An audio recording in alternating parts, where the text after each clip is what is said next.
يا جميكو مالي سلا نمري ساتي سي ولا لجي أكاسي جراني كنا سيرة قديرة أنا كان جالس ما سريت ترقدو كاميرا تيجي قلي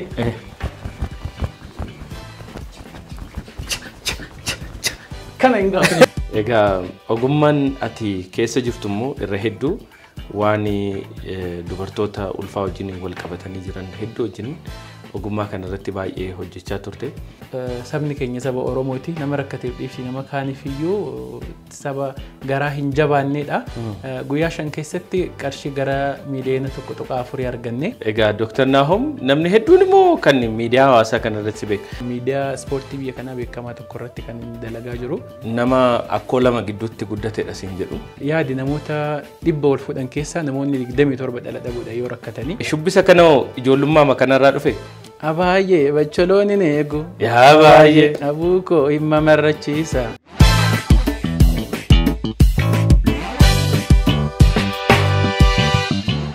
Package media hawasa hundamu kubasa Ethio Telecom Hospitala Waligala Kirland bakka fura fayya qabeessa itti baafattan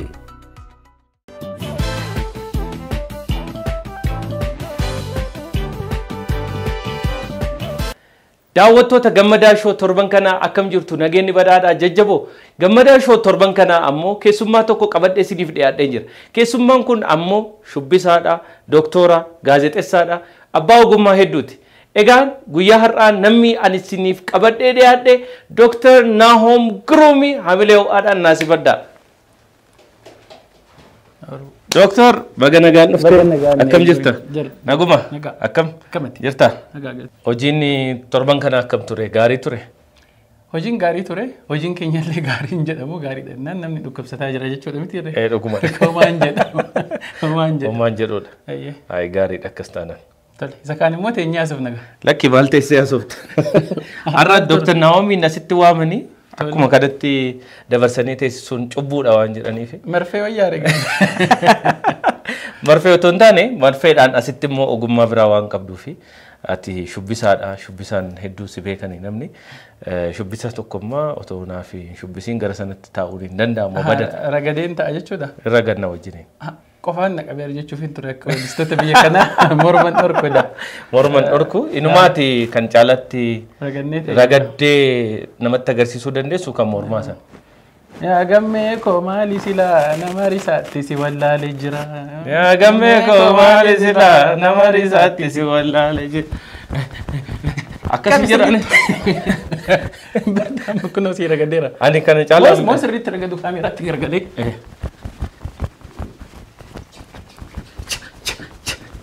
Kana ingaaf teenyaa asuuf. Sakammee teenyaa asuufna galatoom.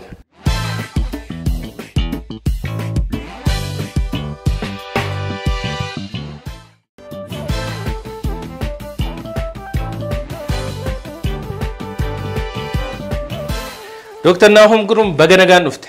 Baganagaan. Cheers. Cheers. Akkas kuno. Akkam ture torban kee gaariin dabarsite? Torbee baay'ee bareedaa ture. Yaa. Sirriitti dabarse. Egaa Dr. Nahom dhiyoo kana gargaarsa namoomaa guddaa tokko bakkaan geessee namni hedduun si dinqisiifachaa ture. Har'as keessumaa gammadaa shoogoonee wanni si affeerreef guddaan tokko dhimma sana gargaarsa kana gochuudhaaf immoo laphee gaarii barbaachisa. Lubbuu nama tokko oolchuudhaaf hanga kana deemuu dandeessee jirta. Intala baay'ee bareedduu Qoonjit Caqasaa jedhamtu hedada du'aarra geesse. Ati baraaruu dandeesseetta. Akkam ture wanni sun akkamittiin jalqabde waan gargaarsa sana? Egaa hospitaala keenya turte Qoonjiti waggaa tokko dura dhukkuba sombaa dhukkubsattee sababa sanaan hospitaala garaagaraa irratti yaalamaa turte. Hospitaala Raas Dastaa isa booddee immoo gara Phaawulositti riifaraalii barreessanii fi hospitaala Phaawulos ji'a 10 dura kan galte qorannaan baay'een gaafa godhamuu fi kana booddee oksijiin dipendaantii akka taate oksijiinii malee jiraachuu akka hin dandeenye sombishii baay'ee akka miidhame itti himame sababa kanaan hospitaala akka baatu kan itti himame ji'a 9 dura ta'us oksijiinii manatti itti fayyadamtu hin qabdu turte dabalataan Qoonjit kan dhufte naannoo Gindabaratti achi sababa nageenyaatiin rakkinni waan jiruu fi achi deddeebi'anii hospitaalatti follow up gochuun hin danda'amu. Sababa kanaan ji'a 9 siree hospitaala irra harmeeshii waliin turte. Ji'a 9 guutuu hospitaaluma jiraatu. Hospitaaluma jiraataa turan. Akkuma manaatti hospitaaluma. Akkuma manaatti jiraataa turan dhugaa. Baay'ee nama gaddisiisa.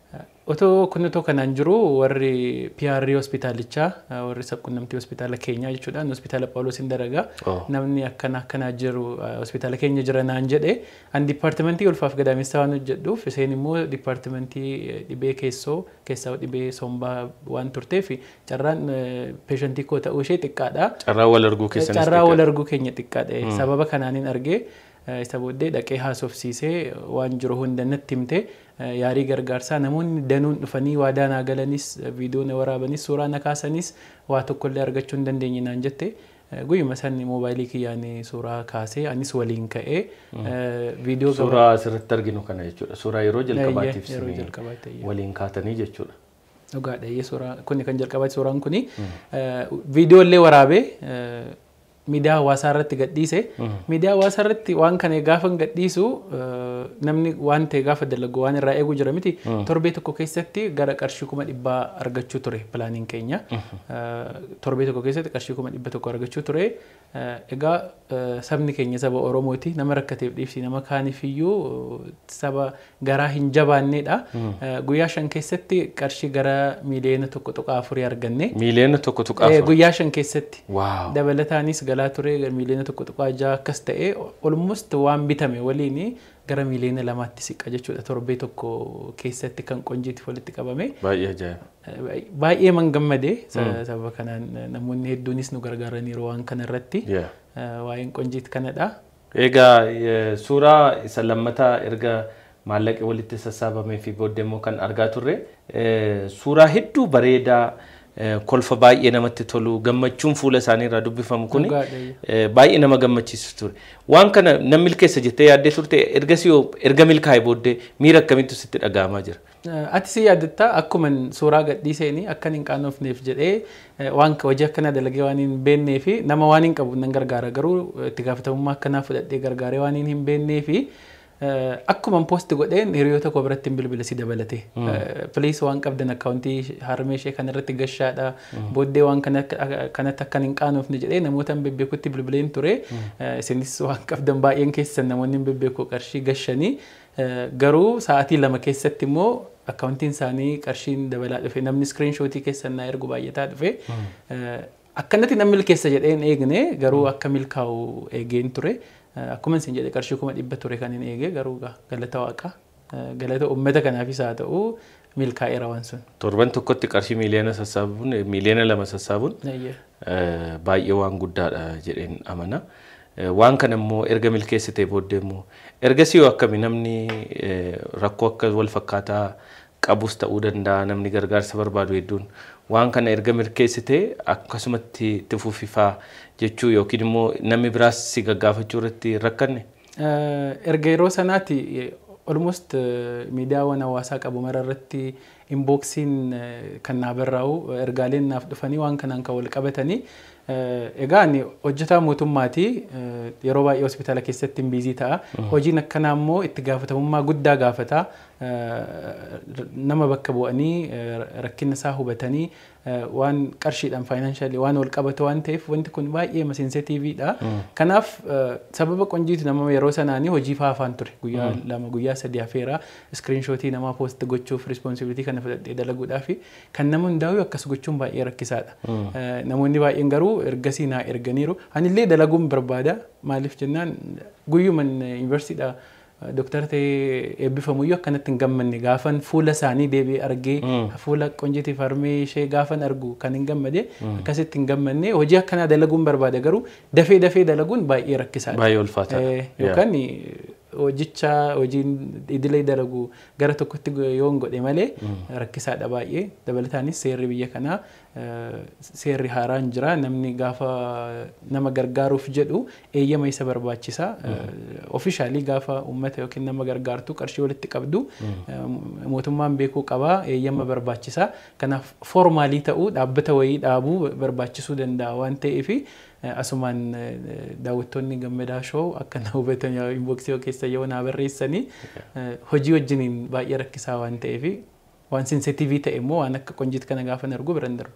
Yaa yeroo tokko maaliifan gaaffii kana si gaafadhe yeroo ati nama wayii akkuma carraati kanan hojjedha jettee biti kan gootu akka carraa waan sitti dhufeensi mudateeni hanga kana gumaachuu dandeessee jirta lubbuu nama tokko oolchuu dandeesseeti. Ati nama tokko waan gochuu dandeessu garuu waan kumaa kitila hedduu taasiftee jirta.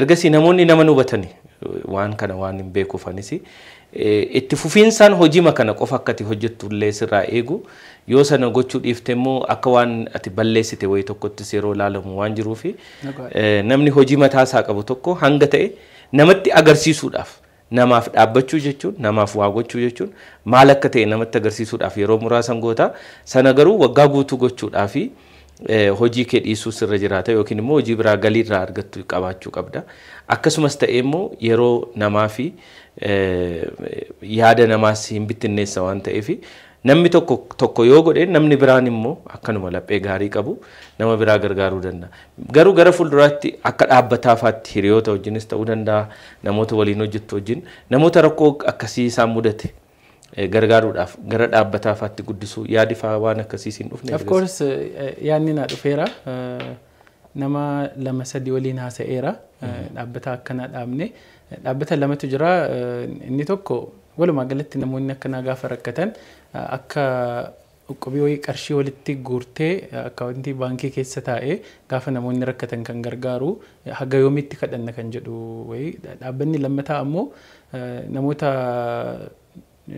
soshaalii kana namoota dhimma hawaasummaa irratti dalagan ani hakimaa isaan dhimma hawaasummaa irratti dalagu isaan walitti dhufnee dhaabbata wayii uumnee akka namatti hospitaala garaagaraa irra deemnee baay'ee sensitiivii kan ta'e rakkinni isaanii baay'ee sensitiivii kan ta'e kan fayyuu danda'an umuriin isaanii kan daa'ima ta'e qarshiidhaan humna qarshiitiin fayyaa guututti deebi'uu danda'an namoonni akkana hospitaala keessatti kan rakkachaa jiran baay'ee waan jiranii fi namoota akkasii akka gargaaruuf haasa'aa jirra namoota waliin yoo rabbi jedhe yeroo dhiyootti dhaabbata akkasii uumuu yaadan qabna yeroo dhiyootti dhaabbata akkasii ni uumna jennees yaanna dabalataan kanatti nagaafachaa turte namoonni keessaan faasitti haasa'an kan jette yeroo tokko yeroo kadhannu namoonni akka nu gargaaran yeroo kadhannu keeza spesifikii ta'uu dandeenya fakkeenyaaf namni daa'imtii umurii waggaa 12 dhukkuba kaleetiin rakkachaa jirtuu fi namni umurii waggaa 80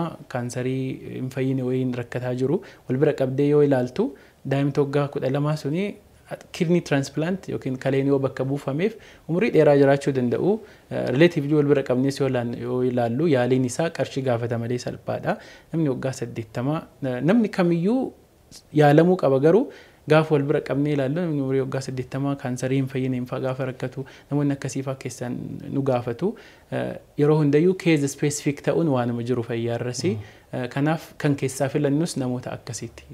Yeroo baay'ee doktoroonni nama isaan fuulduratti du'u baay'ee waan arganiif lapheen isaanii jabaataadha namaaf hin oo'anii namaaf homaan godhanii ati laphee addaa kan akkamittiin argatte amma haala guddina keetii moo maaltu kana sii fiduu danda'e okay dhukkubsattee jirti yoo hin fayyitu ta'e du'uu dandeessi inumaa jechisni yeroo baay'ee fayyadamna eksi goote faa jettanii salphistanii du'a namaa kana namarraa dhageesse salphistanii du'a namaa eksiidhaan dubbattu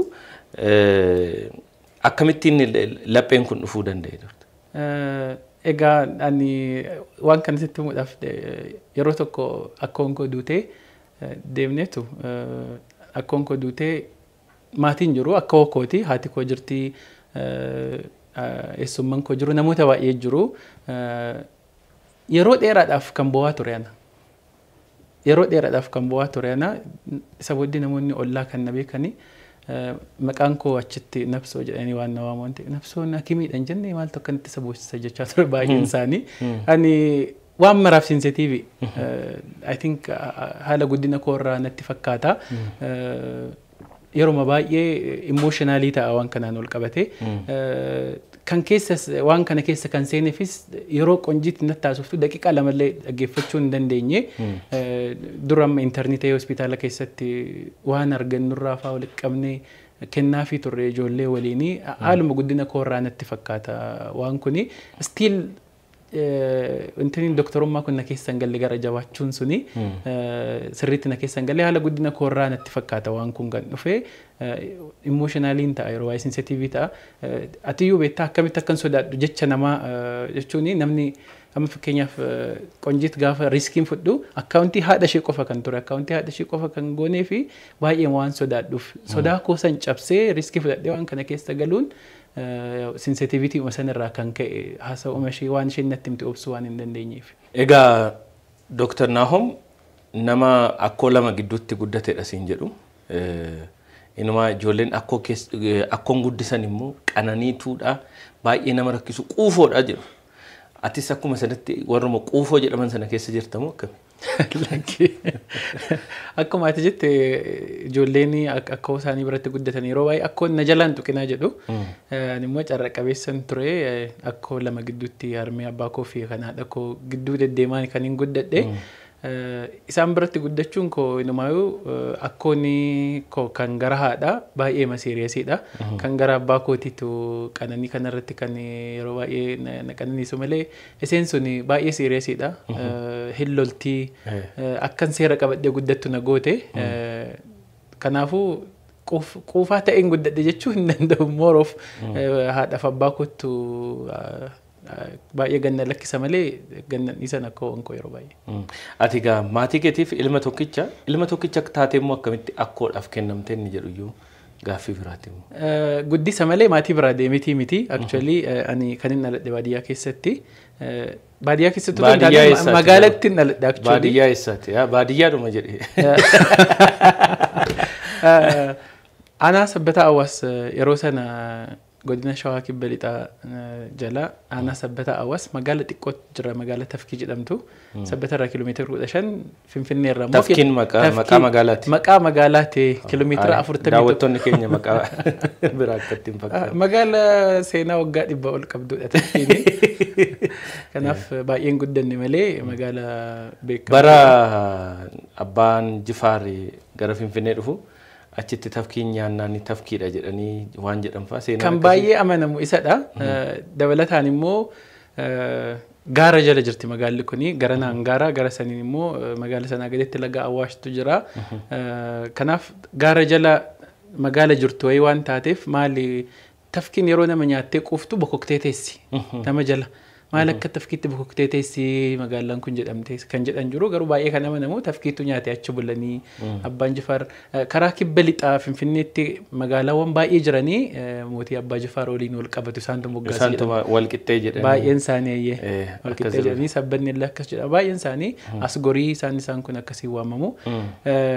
Egaa ani magaala sanatti kan hin dhaladhe. Maatiin koo yeroo san baadiyyaa turanii.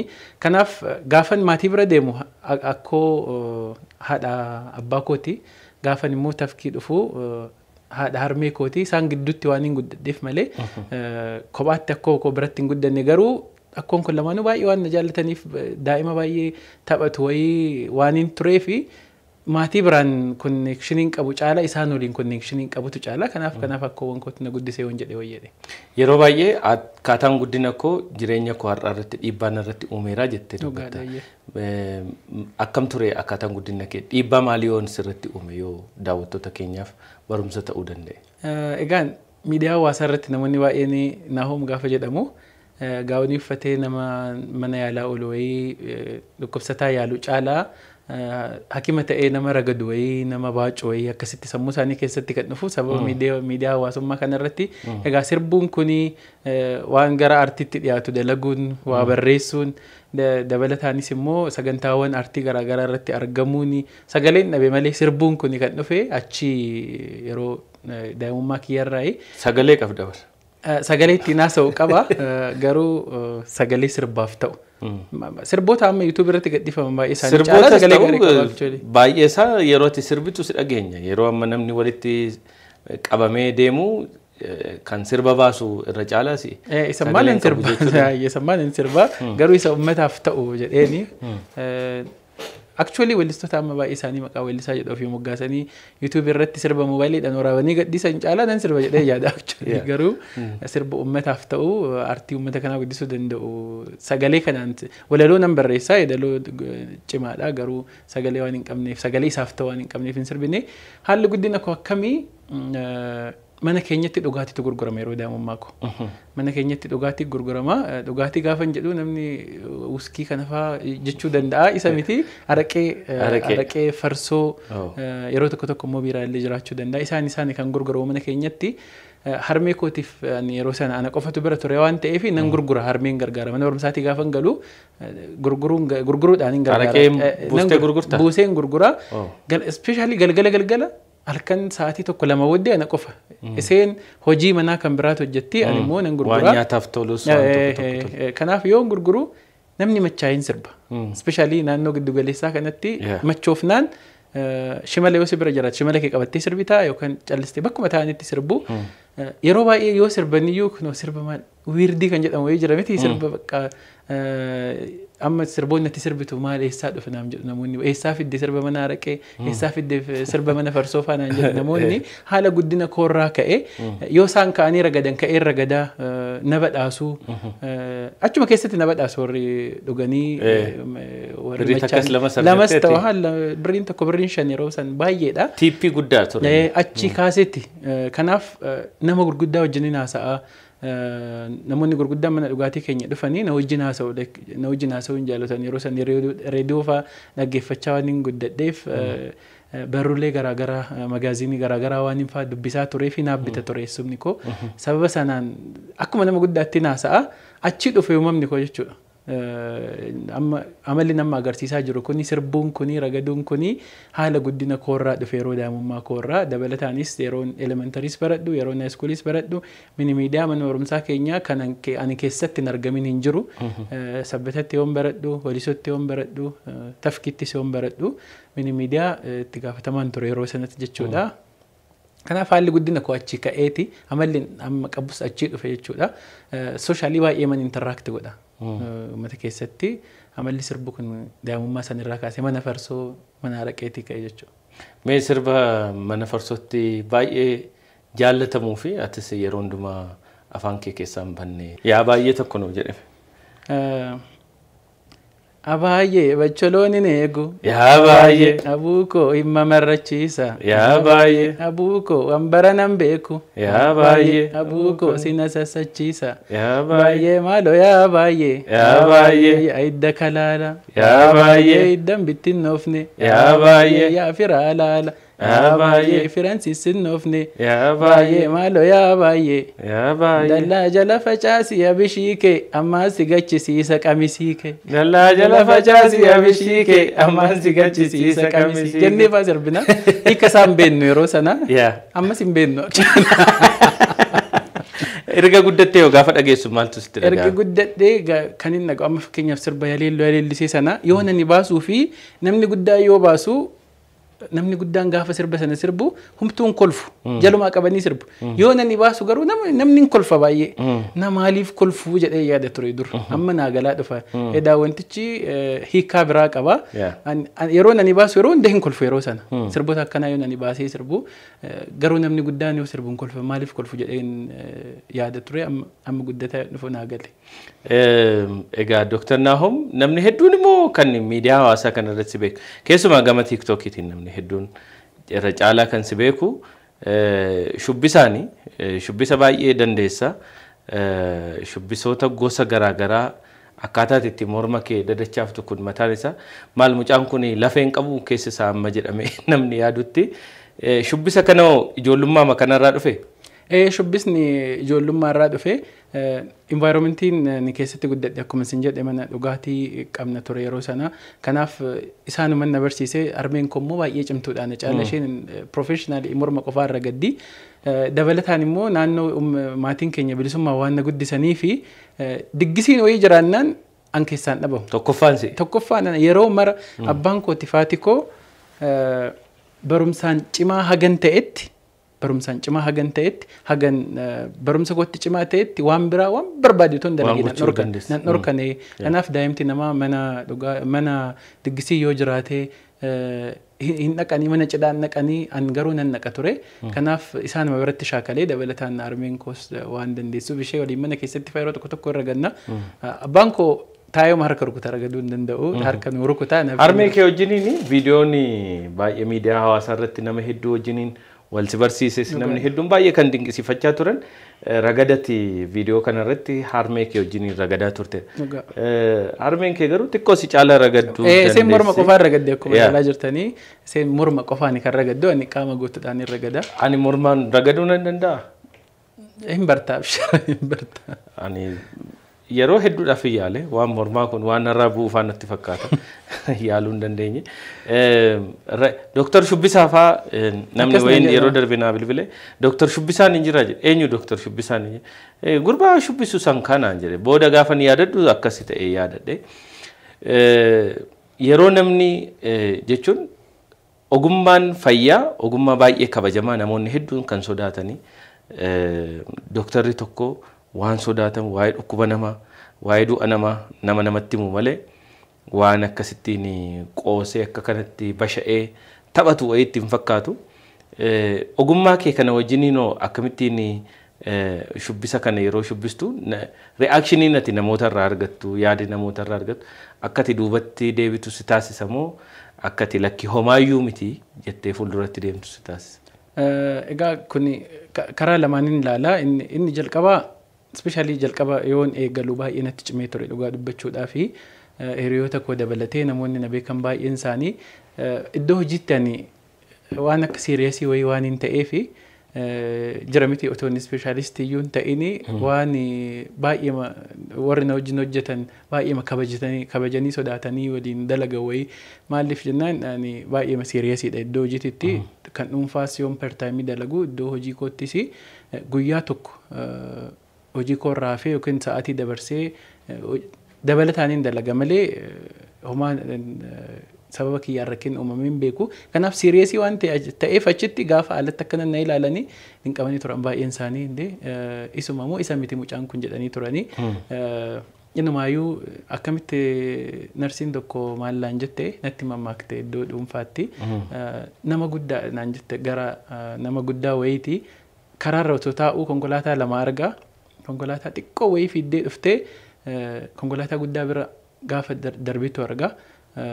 Isa booddee konkolaataan kun kan ammaa nagana fiddee akka guddaa kanaatti gaafa guddettu hagamaa fiddu jedhee dinqame namichi suni maallaan jechuu seeti ati gaafa sirriitti speeshaalistii sab speeshaalistii taatu nama hin fidduu wayi maaliif jenna yeroodhaan isaan galuu baannan nurri na hojjetan nan lolaa na waliin dalagan nan lolaanii anis baay'ee masiiriyeesiidha. Kanaaf na rakkisee ture jalqaba irratti kanaan hin beekamu waan ta'eef hospitaala keessatti garuu haguma baramaa dhufu biyya keenya keessatti chaalenjii guddaadha malee gammee biyya alaatti YouTuberoonni guddoon subscriberii guddaa qabanii hakimoota baay'een isaanii ICU keessatti patientii bira dhaabatanii nama dhukkubsatee bira dhaabatanii hin dannasuu fi hin sirbuu fi baay'een isaanii YouTuberoonni baay'een dooktaroota kan hin beeku jiru millions followerii TikTok irraa kan qaban biyya alaatti jiru hojii biraa otoo hin dalagin sirba daansii qofa. Kanaaf biyya keenyatti rakkisaadha. Hakimii gaafa jedhamu namni kan taa'e jalaa ol ka'a nama nyaara gooroo wayii diimaa wayii furdaa wayii guddaa wayii akkasitti kan borcii qabu akka keenya kana kan borcii qabu kan jedhan jiru aniyyuu inni eebbifamni aga ammaa naan jedhamu boo'icha faa yoo deemu maatii bira amma barumsumarra jirtaa inni eebbifamne faa naan jedhu qallina qofaa ilaalanii kanaaf haga kun ummata keessa baramutti rakkisaadha. Isaan ala garuu itiksii faadhaan kan wal bira qabsiisan jiru meedikaal itiksiin kan jedhu kan biraati kun kan biraati egaa namni waan itti tolu na bashannansiisa ana kan na bashannansiisu sirbuu ragaduu nama waliin taphachuu aadaa koo keessatti guddadhe namoota hin beekneef dabarsee agarsiisu waan ta'eef chaalenjii san keessaa amma darbeera ammoo waan natti hin fakkaatu.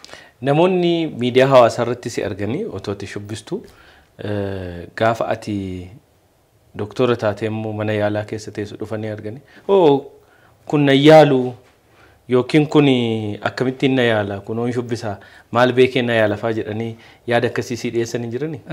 Actually faallaa isaati kan na mudate akkamitti yaadda beektaa yeroo mana yaalaa wayii deemtee nama beektu gaafa argitu gammaddeen beektu?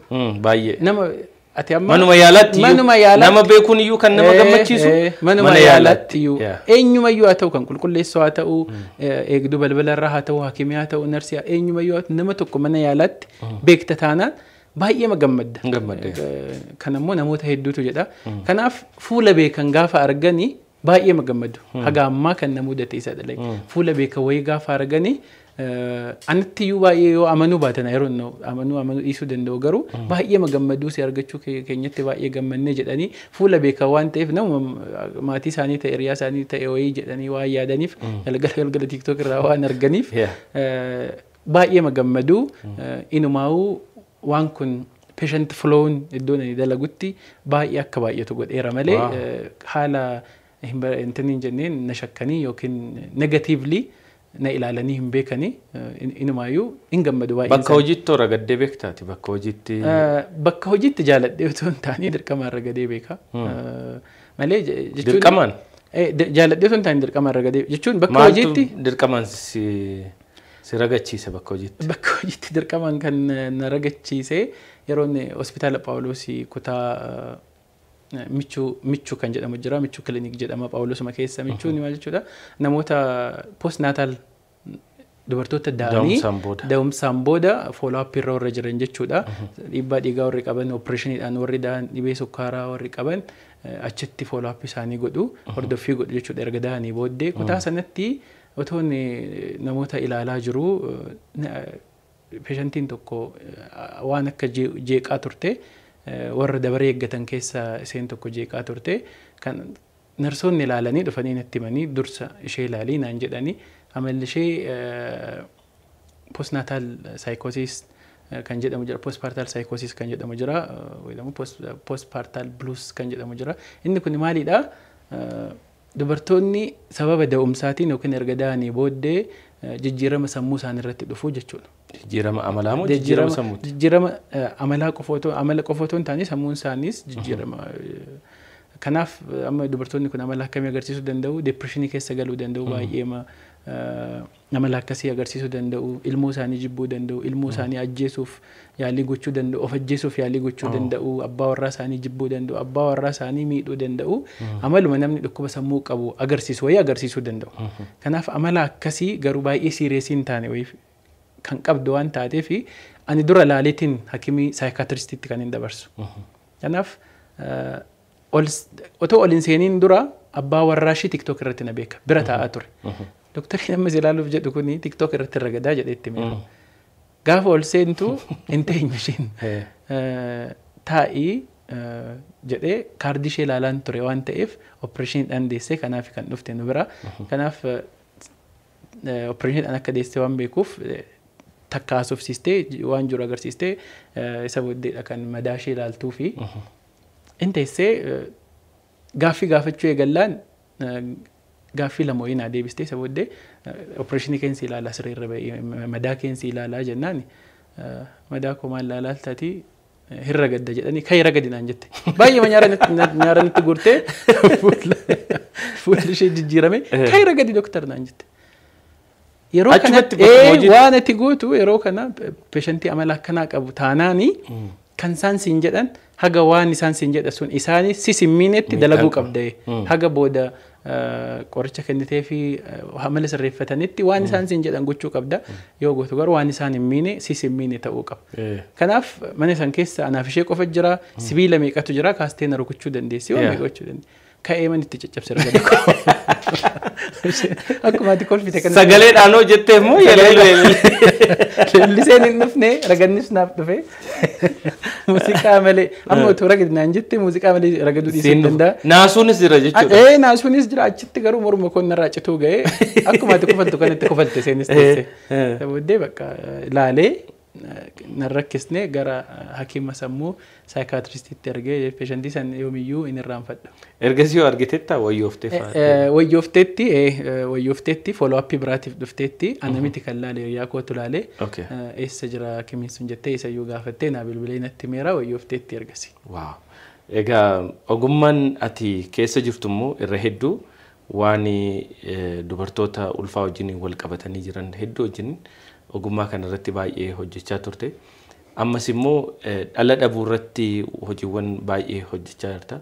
Mee hojiiwwan amma dhala dhabuu wajjin wal qabatanii jiranii mudannoo addaas ta'uu danda'a. Namoonni waan isaan mudachaa jiru yoo nu kaaste. Mudannoo caalaa waan gaarii kanatti kaaste ani hospitaala Phaawulos keessa dipaartimentii ulfaaf gadaamessaa keessa ispeeshaalii hordoffii ulfaafaarra kan hin dalagaa ture. Amma immoo ji'a 8 darban infertilitii dhala dhabuu irratti kan inni hojjechaa jiru. Dhala dhabuun biyya keenya keessatti parsantii guddaa namoonni wal fuudhan baay'ee gara parsantii 27 sababa dhala dhabuutiin rakkachaa jiru. Bultiin diigamaa jira, waan baay'eetu uumamaa jira biyya keenya keessatti. Qorannoowwan parsantii 30 jedhan jiru, 25 jedhan jiru, averaajiin gara 27ti. Yaadi namoota 100 wal fuudhan keessaa namoonni 27 dhala dhabuudha yoo rakkatanii. Gaafa koozii isaa ilaallu sababa dhala dhabuu immoo gaafa ilaallu parsantiin 40 sababa dubaraatiin, parsantii 40 sababa dhiiraatiin. Amma waan sarpiraayizii ta'e isa kana. Biyya keenya keessatti dhiirriif dubarri wal fuunaan dhala hin arganne taanaan sababa dubaraatiin qofa maseena jedhanii waamu. Maqaan taanee waamu. Rakkoo ishee qofadha jedhanii murteessu. Hiiki jedhanii abbaa manaayyuu rakkoo adda addaa keessa rakkoo baay'ee jira. Namoota baadiyyaa keessa jiran namoota barumsa hin arganne fa'aa qofa otoo hin taane baratanii digirii meeqa kan qaban kan akkasitti yaadan meeqa jira magaalaa keessa kan jiraatanii. Kanaaf parsantii 40 sababa dhiiratiin taananii egaa waan kun hagam akka dhiira irratti baay'atu ni agarsiisa. Inuma waan immoo baay'ataa jira. Sababa haala jireenya dhiirotaatiin wal qabatee qoricha garaagaraa fayyadamuu, laayif istaayiliin isaanii humnaa ol furdachuu waan baay'eedhaan wal qabata waan kuni. Kanaaf dhala dhabuun nama kamiyyuu mudate yaalii garaagaraa qaba. Yaalii garaagaraa qaba. Intinisa garaagarummaa haa qabaatu iyyuu malee gulantaansaa IVF kan jedhamullee jira kan nu biratti amma dalagaa jirru. Kanaaf namoonni dhala dhabuudhaan rakkatan wal fuudhanii waggaa tokko eeganii waggaa tokko keessatti hin ulfoofne taanaanii gara mana yaalaa deemanii qoratamuu qabu. Sababni isheen da'uu hin dandeessu jedhanii walii kaniifis hin jiru. Sababni kan dhiiraa haa ta'u kan ishee haa ta'u mana yaalaatti kan beekamuun irra jiraatu mana yaalaatti jechuudha. Kanaaf dhala dhabuun yaalii qaba. Dhufanii mana yaalaatti ilaalamuu qabu namoonni.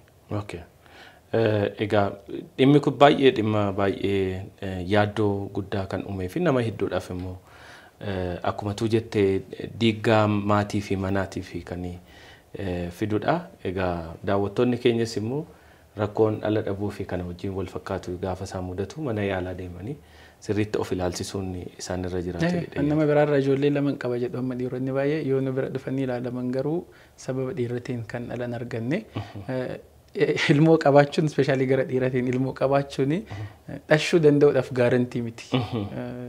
Kanaaf dhala dhabuun immoo jijjiirama yerootiin kan dhufu waan ta'eef dura qabaatanii qabaachuu dura dhala dhabuu dhashuu danda'anii booddee rakkinni itti dhufuu danda'a. Durumayyuu ilmoon sunis kan isaanii ta'uu dhiisuu danda'a. This is the common scenario kan nu mudataa jiru. Kanaaf gara mana yaalaa akkuma ati jette gara mana yaalaa dhaqanii haa ilaalaman. Egaa Dr. Nahom otoo doktora hin taane ta'e gaazexeessaaf haa ta'uu danda'a jedhanii yaadu. Ammas immoo jaalala ispoortii guddaa qabda. Miidiyaa ispoortii irratti gaazexeessummaatiin yookiin koomentaatarii taatee hojjechaa jirta. Hojii isa kana hammam jaallatta? Wal cinaa deemuu danda'a hojii doktorummaa kana waliin? Waan kun daa'imummaa kiyyaan kan sammuu kiyya keessa galee eessuma kootu jira obboleessi haadha koo.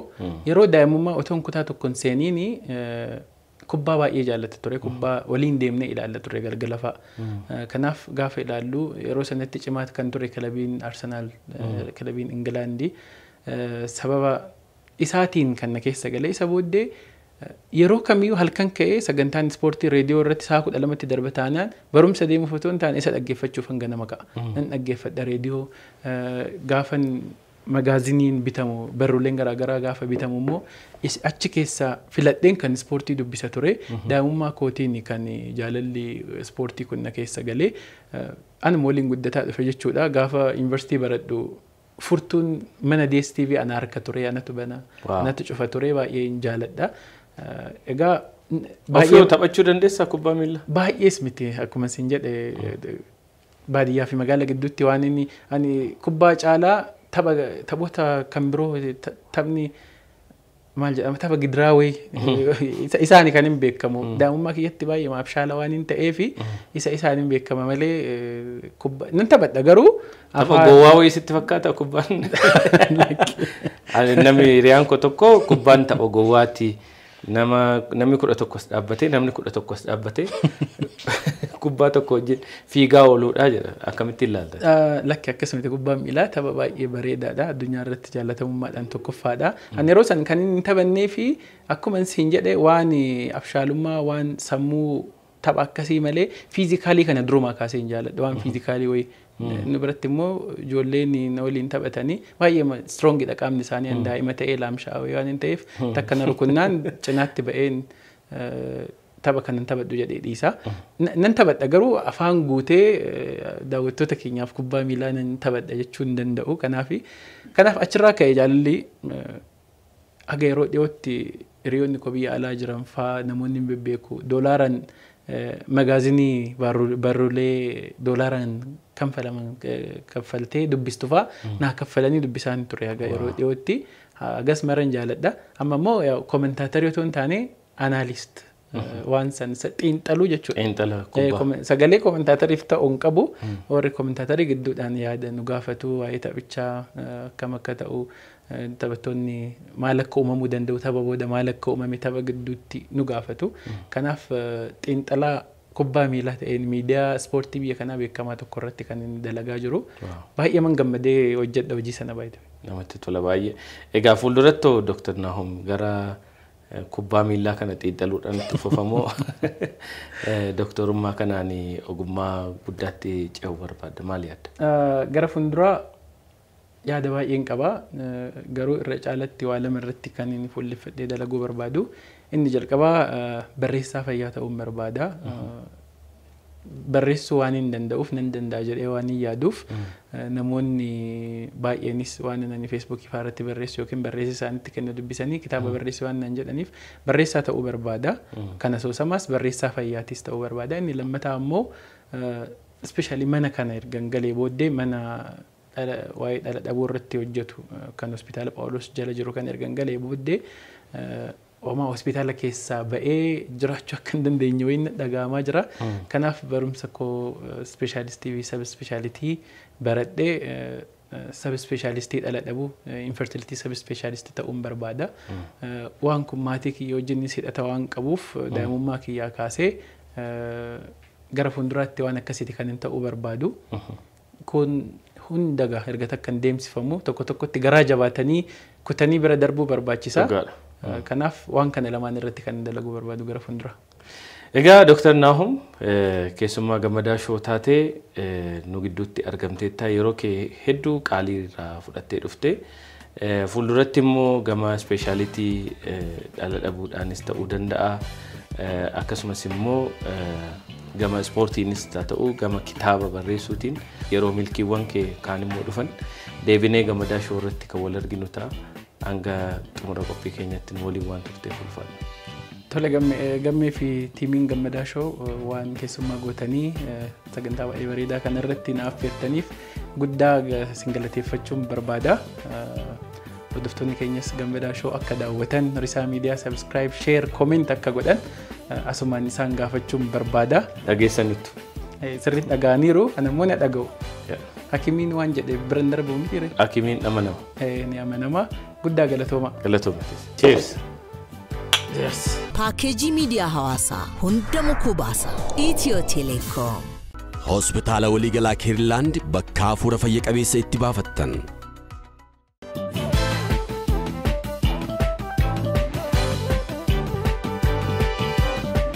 daawwattoota gammadaa shoo turtii nuti Dr. Nahom Groom taasifne kan guyyaarraa kana fakkaatu ture hanga xumura qophii keenyatti nu waliin waan turtaniif ulfaadhaa isiniin jenna. Yaadaa fi gaaffii sagantaa keenya irratti qabdan kamiyyuu immoo karaa toora bilbila keenya as jala isinii keenyu kanaan haloo jettanii bilbiltanii yaada keessan nuun ga'uu hin dagatinaa isiniin jenna. Warreen YouTube irratti nu hordofaa jirtan immoo YouTube keenya subscribe, like, comment, share gochuudhaan akka nu jabeessitan isiniin jecha torban keessummaa biraa qabadhee isiniif dhiyaachuudhaaf waadaa isinii seenaa hanga xumura qophii keenyatti nu waliin waan turtaniif galatoomaa nama torbanii nu haa taasisu nagaatti.